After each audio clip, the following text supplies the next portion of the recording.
session 6 of our webinar series on designing for literacy development in the hybrid classroom. During our webinar this afternoon, we will be discussing expression and communication. At any point during our webinar, please feel free to use the chat box to communicate with us or one another. If you'd like to introduce yourself, if you have not already done so, that would be great. You can also use the chat box to ask or answer a question, share an idea, or hyperlink a resource to share with the other participants.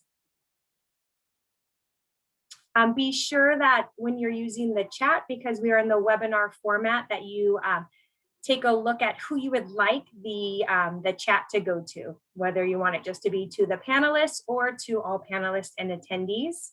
And then also, if you'd like to respond directly to someone, you can always type @ and their name for a direct response. I want to welcome you back from our CESOL team, and also introduce and welcome our newest member, Kelly Wiley. She is our new implementation specialist out of the Santa Clara County Office of Education. We are so excited that she has joined our team, and that now our CESOL team of 5 is complete. So we just want to take a moment to help you set up your learning environment for this afternoon and orient you to some documents that you might choose to use to support your learning. I know Elise has been dropping some links in the chat box. We have our home-based Google Doc. There's also a note-taking guide that you can choose to use to capture some of your learning during the webinar today. It is a forced copy link. And then there are also the links for the discussion boards that we will be using throughout the webinar this afternoon.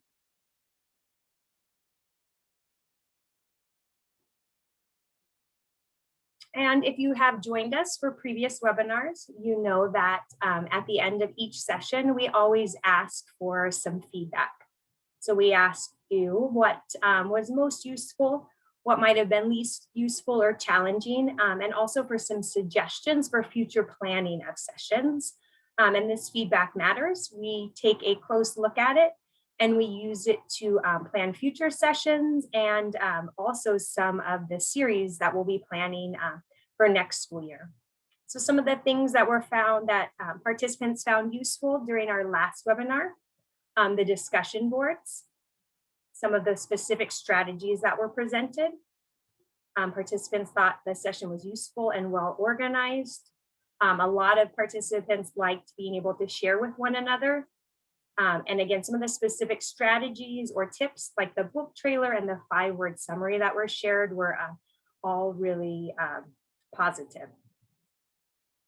So something that participants found a little challenging was the post-board analysis and some ideas for us to take into consideration for future planning, deeper dive into strategies, and looking at more opening activities. So again, thank you for that feedback, and you will have the opportunity after our session to provide us with feedback again to help us inform our planning. So during our webinar this afternoon, you will have some options for meaning making. You will have some choices in how you choose to engage in the content to support your learning. So you will have the opportunity to reflect on, extend, or connect to the content of the webinar based upon your needs. So I'm going to pass it over to Elisa, who's going to start us off with today's goals and get us into some of the content. Wonderful. Thank you, Becky. I appreciate that. All right, friends, so today's goals are in front of you. So first, together we will strengthen our capacity for supporting expression and communication. And if you are familiar with UDL, these terms might sound familiar. And if not, no worries, we got you. By the end of our time together, I think you'll be more familiar. That second bullet point in front of you says participants will explore design considerations for expression and communication. And we'll play with the idea of offering options around multimedia for communication, the use of multiple tools for construction and composition, and the third piece of building fluencies with graduated levels of support, practice, and performance. So before we dive into the content today, in the chat, we're going to invite you. This is our little hook for you. If you think about the ways in which you show love. So this next slide will pose the question. What are the ways, what is your favorite way, I guess, to express and communicate love, and why? So in the chat, feel free, you could picture whomever you love and appreciate. And when you think about making their day, when you think about how you might communicate that, what are your favorite ways to do so? And I'll pause so you can share in the chat.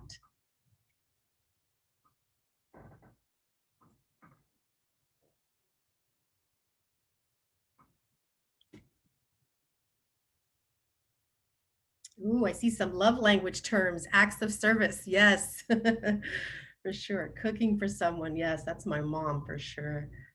Doing things that I love without being asked to, and then with a smile. Love it. Thank you, Deborah.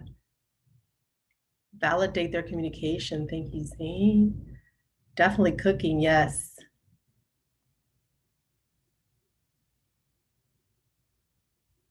Letting my love know how special they are to me.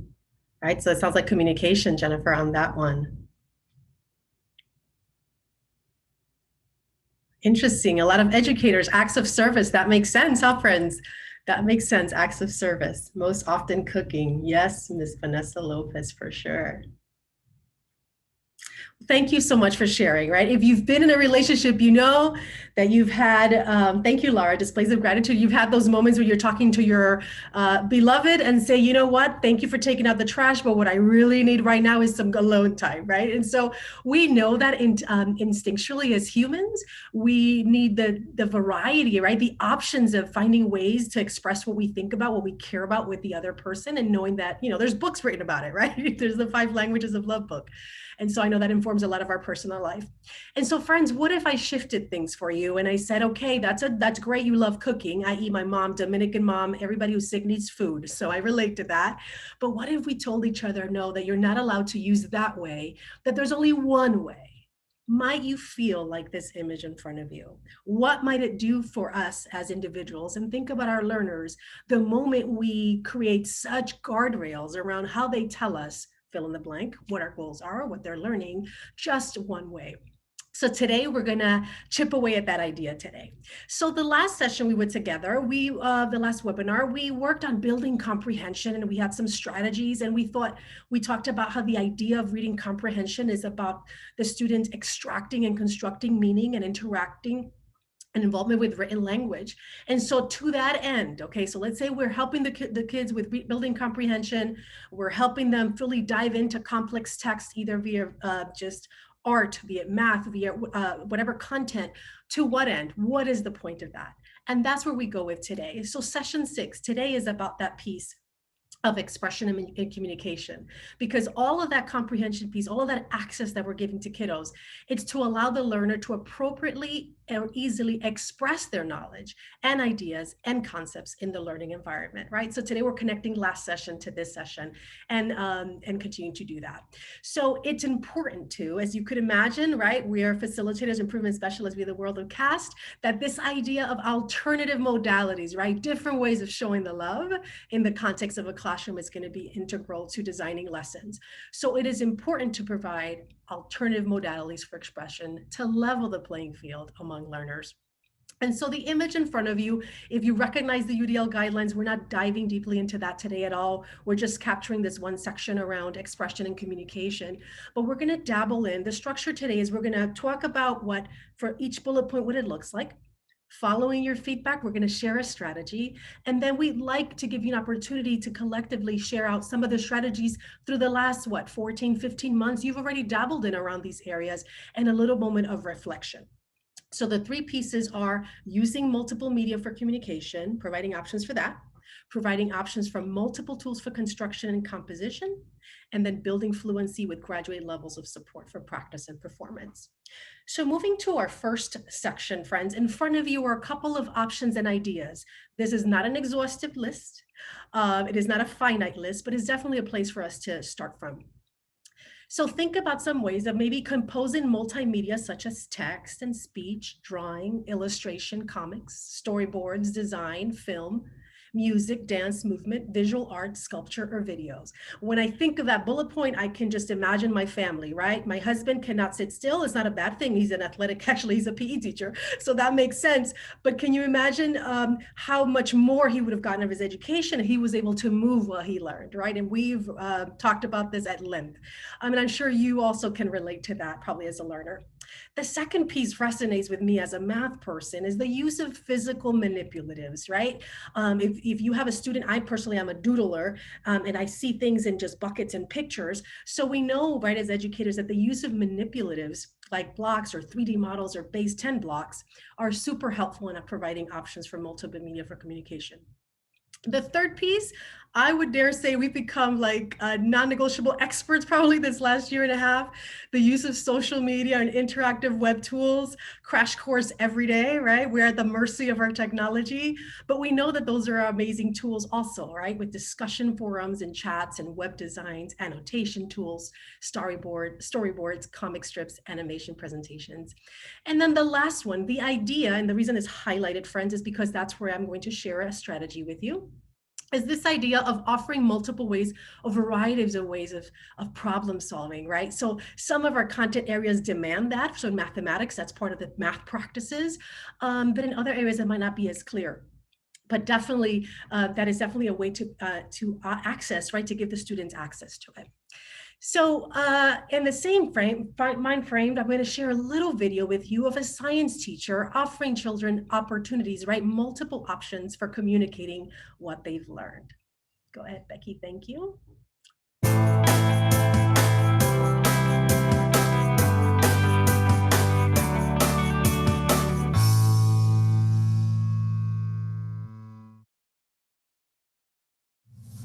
At the end of gathering information, you're going to have a choice on how you show what you know.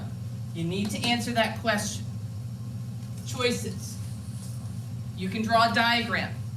So you'll take one of these, you can use any of the supplies, draw a diagram with explanation, but keep in mind you have to answer that question. Another choice. You can use a flowchart. And I have some examples up here. You can take one of these, write an explanation, this, then this, then this, then this. I know I'm very linear. I like to know this comes first, this comes next. If you're one of those people, maybe you want a flow chart. Another one is you can talk to me. Bring up your ISN and just answer this question and put as much detail into our conversation as you can. Some people say, yeah, I'm going to do that because then I don't have to worry about writing. The problem is, are you going to have that time to think about what you want to say so that you get it all in? If you choose this way to show what you know, make sure your notes in your ISN are detailed enough that you can refer to them. You're not going to read it to me, but you're going to answer this question with those notes. And then the last choice is you can write a summary using 17 words. I call it a keyword summary. So you'll pick up one of these. You have to figure out 4 words that are important for answering that question. You put the 4 words here. Then you have to write no more than 17 words in sentences using all 4 of those words. You say, oh, that's a piece of cake. It's harder than you think. And it has to be grammatically correct. Now you're going to find that maybe you want, instead of having 2 sentences, you make one long compound sentence with a lot of commas so you can save words. But it can't be more than 17 words. The reason I say that is it helps you to condense your thinking. If you can summarize in a brief statement using 4 words that are important for this, you really know your stuff. Questions on showing what you know? We can answer those more later if you have any. So this is your choice right now. I want you to reflect and think, which is the best way for me? Yeah. So friends, some of this feels familiar to you, probably what that teacher said, and we have the links, we'll have the links to all these resources and videos for you in the home-based document. But we thought we'd have an opportunity for you as a collective to kind of reflect of all the ways that your lessons in the past, year or so, you've made an effort to create multiple ways of students to be able to show you what they know. So as you reflect on the ways your lesson designs use multiple media for communication during the past year, what strategies might you start, keep, and stop? So the home document is set up that way, friends. Feel free, you don't have to do all three, and Becky's gonna walk us through in just a second, but just a moment of reflection. What are the things that you're like, holy cow, there's no way I could do this 10 months ago, and now you're like, I can't live without it, and just have a little bit of processing time. All right, thank you, Becky. Sure. So just like Elisa said, you're going to have the opportunity to engage in a discussion board, really thinking about your experience during the school closure and you're moving into reopening and hybrid settings. So thinking about what are those strategies, what are those tools that you would really like to start and continue to use in your classroom, regardless of the format or the setting of your classroom. What are some of those things you might keep, and what are some that you might stop? So we're going to have 5 minutes to work and get some ideas down, or just take a moment to reflect on your own and look at some of the ideas from your colleagues. We do have the discussion boards broken down by grade level spans. Feel free to click on all of them so you have them all open if you'd like to kind of take a look at some other grade levels. And again, you will have the opportunity after our webinar to go back and look at all of the discussion boards after we wrap up today. So again, you're going to think about how you use multiple media for communication during the past year, and what strategies might you start, keep, or stop. And you will have 5 minutes to do so. Right. Let's start the timer.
So if you could wrap up your last response, we'll come back together in a couple of seconds.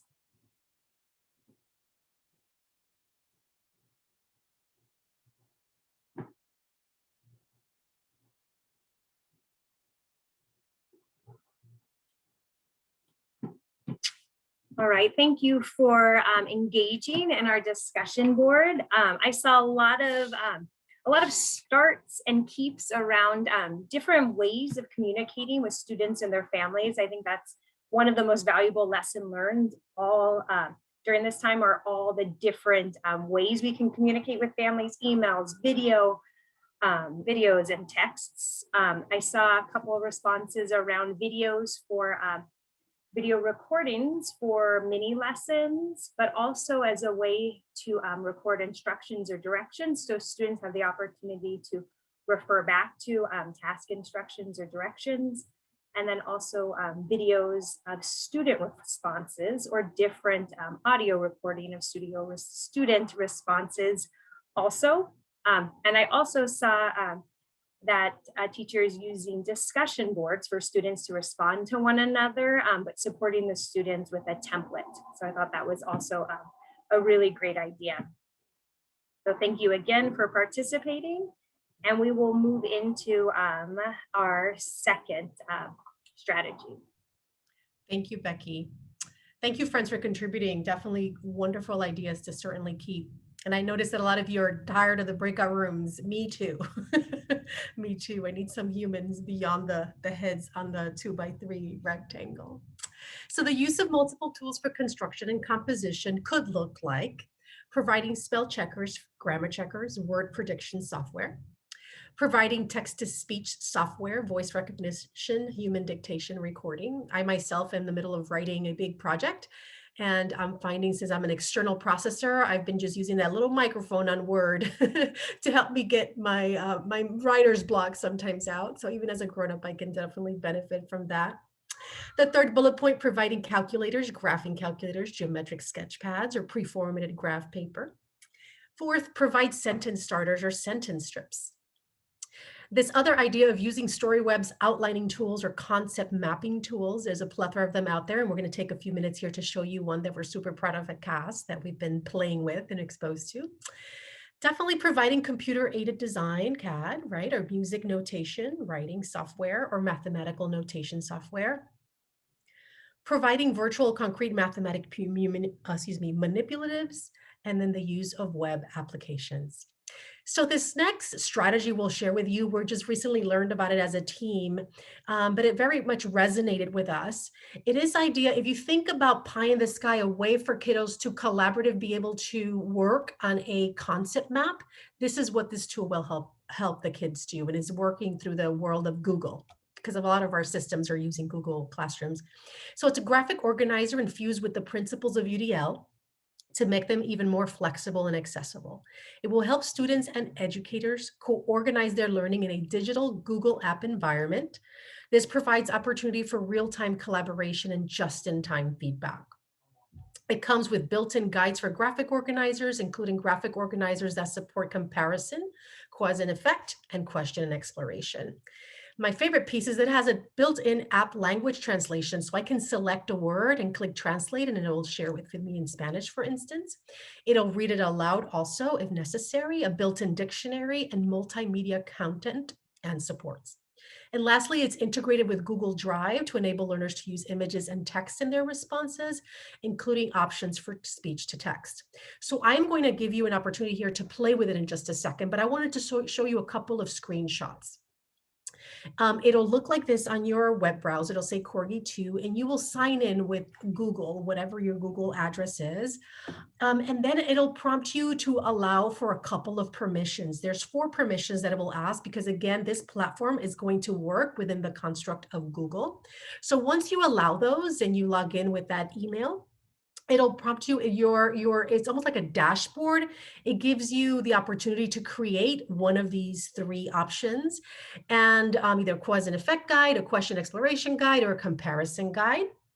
And again, it could happen collaboratively. And before we collaboratively, oh, actually, it shows up in this one, so we're good. You see in the middle top of your screen, friends, where there's like a little triangle, an arrow, and a stop sign.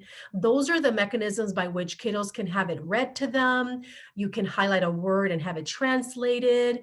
It's super neat. Anyway, so then it'll walk the users through by clicking on each particular question. The kiddos or the grown-ups, really myself, I could just type in the questions and then it will help construct meaning.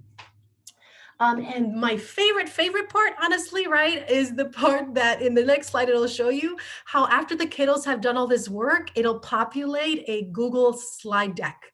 And how neat would that be? So it's just it takes away another barrier of how do I build the slide deck, everything else that you as educators already know that we confront. So let's let you give some time to play. Thank you, Elise. The link it's in the chat. Go ahead and play with it. And honestly, if we want to, oh, thank you. Yes, the video for authorizing the devices. There's a video on how to do that just in case, because some of us has been hit or miss depending on the tablet or the computer we've been using. But I will pause my conversation and let you play. Let's aim for about 5 minutes. Becky, if you refresh, I added a timer to this slide.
about 1 more minute for your exploration of Corgi.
All right, we see that there is a participant with her hand up. Leah, if you would like to talk, I've unmuted you if there's something you would like to ask or share with the group.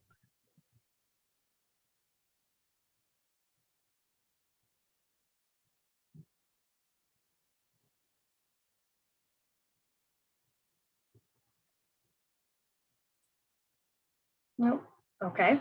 Um, well, again, hopefully you enjoyed looking at Corgi. We know it was not a lot of time. It was just to get you interested and see maybe what it has to offer, and to think about it if it seems like something you would be interested in using to support your students. So we're going to move into another discussion board.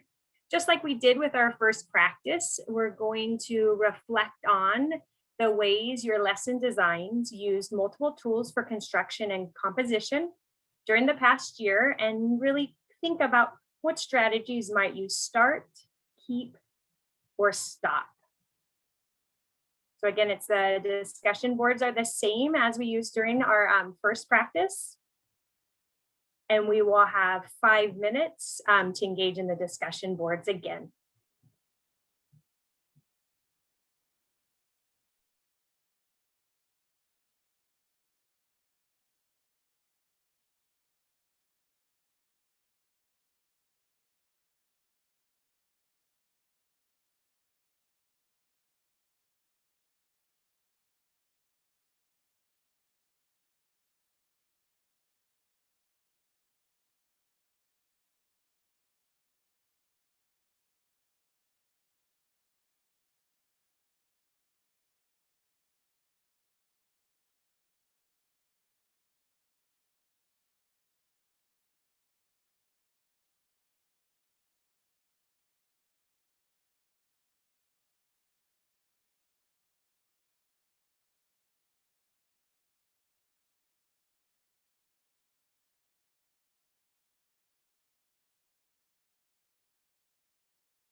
All right, if you could wrap up your last response, we will come back in just under 20 seconds.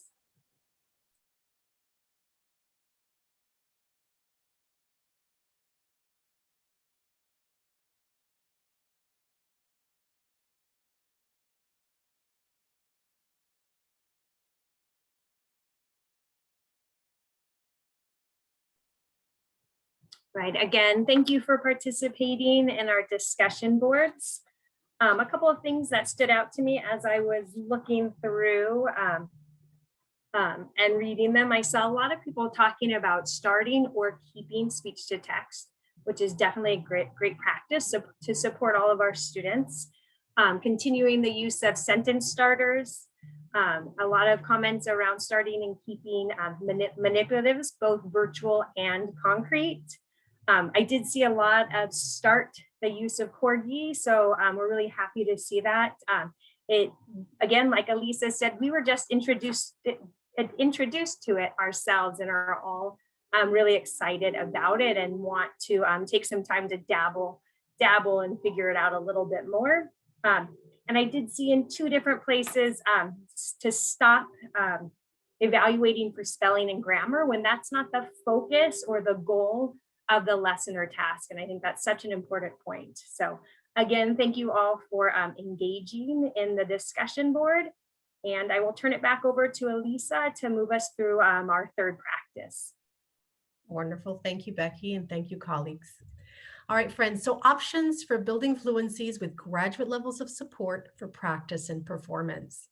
So again, not an exhaustive list, but providing differentiated models to emulate. For example, models that demonstrate the same outcome, but using different approaches, strategies, or skills. Providing differentiated mentors, teachers, tutors, who they can use different approaches to motivate, guide, feedback, and inform.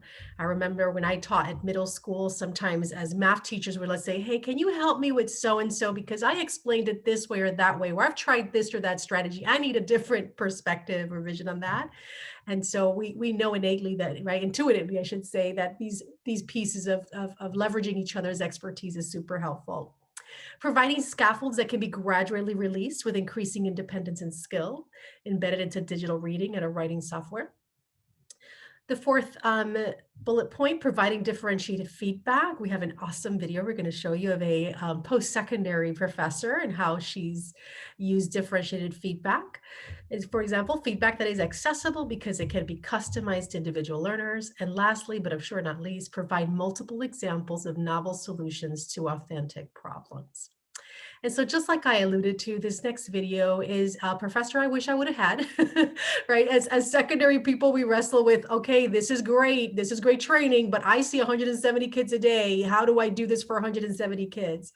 And so this professor is going to give us a little bit of insight to that, providing differentiated feedback that is accessible. Thank you, Becky.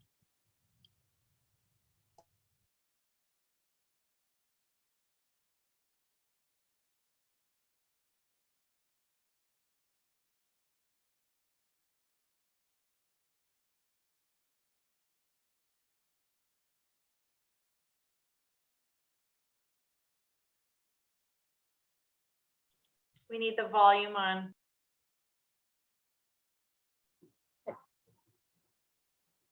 It's not playing out.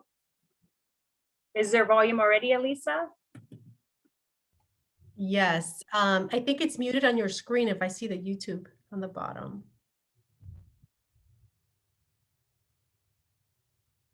Yeah, you see the little.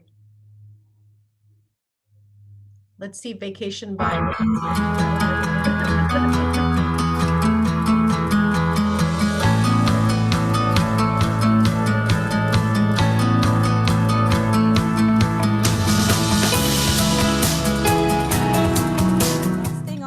That I do related to feedback is I use a tiered feedback system. So for every assignment that they do, every single person in my class, and I have 100 of them at a time, they get rubric feedback, which is just built into our learning management system. We use Moodle. So I use their rubric feature. So I can go through and just click, and that gets them some quantitative feedback. I also have areas where I can type in, a little short qualitative feedback, and I have a nice reference document of common problems. So it's not really that time intensive for me to cut and paste. So everybody gets that, and that's called level 1 feedback. After they get that feedback, they know that if they don't know how to get better, given the quantitative and the qualitative level 1 feedback, all they have to do to me is say, hey, Dr. Maslin, I want level 2, and that's available for all assignments. What level 2 is I open up their assignment, whatever it is, in like Word, and I annotate it using the comment feature. So I go line by line. This did get you points here. This didn't get you points here. I would change this next time, to give them that really detailed feedback. The benefit of doing that is because honestly, I'd rather always give that much detailed feedback for every student, but I have 100 of them. It's not possible. So what this does is it matches my level of effort to the students who actually want that feedback and who have said, yes, I want it, I will use it. That's level 2. And then level 3 is after you get level 2, you still don't know, then we come into the office, we sit down, we make a plan. How are we gonna do this different next time? And so I'll say, 100% of my students get level 1, about 20 request level 2 each time, 20%, and maybe 1 or 2 request level 3. So I found that to be a really good way to match my effort to their need. And they feel that sense of agency and that they're getting to choose what their feedback looks like. And they talk about that in my evaluations as something that's beneficial to them.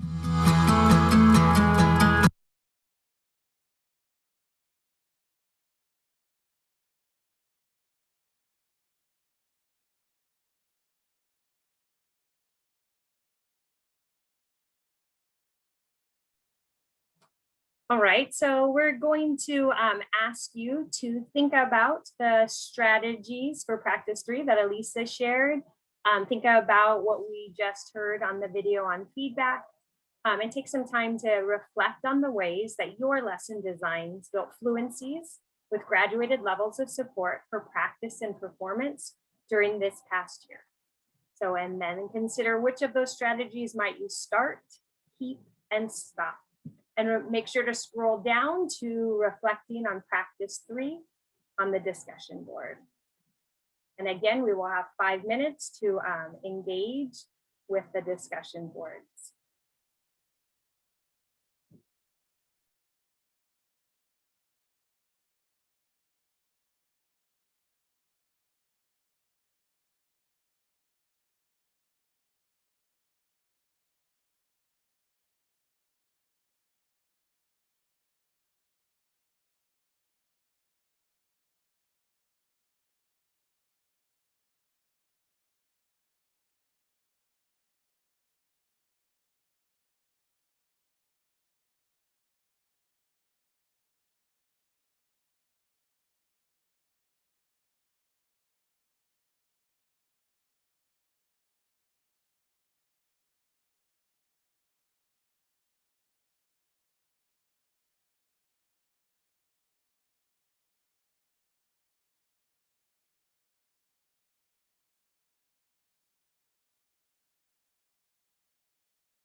Okay, so let's wrap up our last response and we'll come back together in about 10 seconds.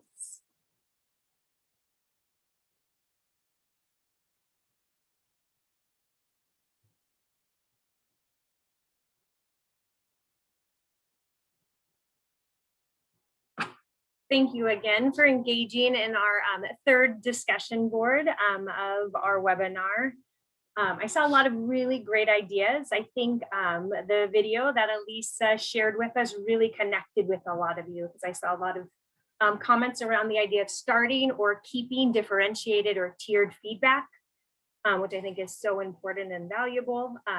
Also a few ideas around in the start and keep of involving students in creating that criteria, helping them or including them in the design of rubrics or checklists. Again, helping develop our students' agency, asking students what are the scaffolds that they need. Again, developing that expert learner, students with agency, really understanding themselves as learners. And also starting and keeping formative assessment throughout the process. So we're not waiting to the end to give students any feedback. And then I did see us stop around providing only one option for expression. I just love that. I think, I know Elisa talked about that a little bit in the beginning, but really that idea of letting students have multiple ways of showing us what they know and demonstrating their understanding. So again, thank you for participating and engaging in our discussion boards. Thank you, friends. We know it's the end of a Monday. You've probably been teaching all day, so we so appreciate you being here with us. We wanted to leave you with this thought before we ask you for feedback on a survey and all that. But just the idea, right? As educators, at the heart of education is this equity piece, this inclusive piece. And we know that what we help our students to do is to have mechanisms by which. So what you see in front of you, thinking, speaking, and listening are practices of freedom. So just like we start our session together, we have the freedom to express ourselves to our loved ones in so many different ways. How might that translate to the classroom? How might we show in their love language how they get to communicate what they've learned? Thank you so much. Thank you so much for your time, everyone. All right, Becky, let's get some feedback. All right.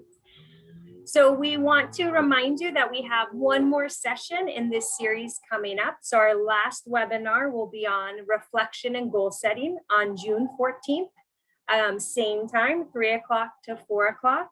So you can register using the link, or you can use your camera to capture the QR code. And again, this will be our last one for this series. But as you think about, or as you are completing your survey, please think about what are some suggestions for future webinars. We are starting to design our series of webinars for next school year. So your feedback really helps us with that. We want to make sure that we're planning and designing around topics that are relevant and that you would like to learn more about. So again, your feedback is something that we take to heart and we really use it to inform our future sessions, and we'll be using it to plan for our webinar series for next year. So again, here's the link, and then you can also use the QR code. And we just want to give you a big, big thank you for joining us. Like Elisa said, we know it's a long day on a Monday in May after a full day of teaching. So again, thank you so much. Take care, and we hope to see you on, I believe it's June 14th.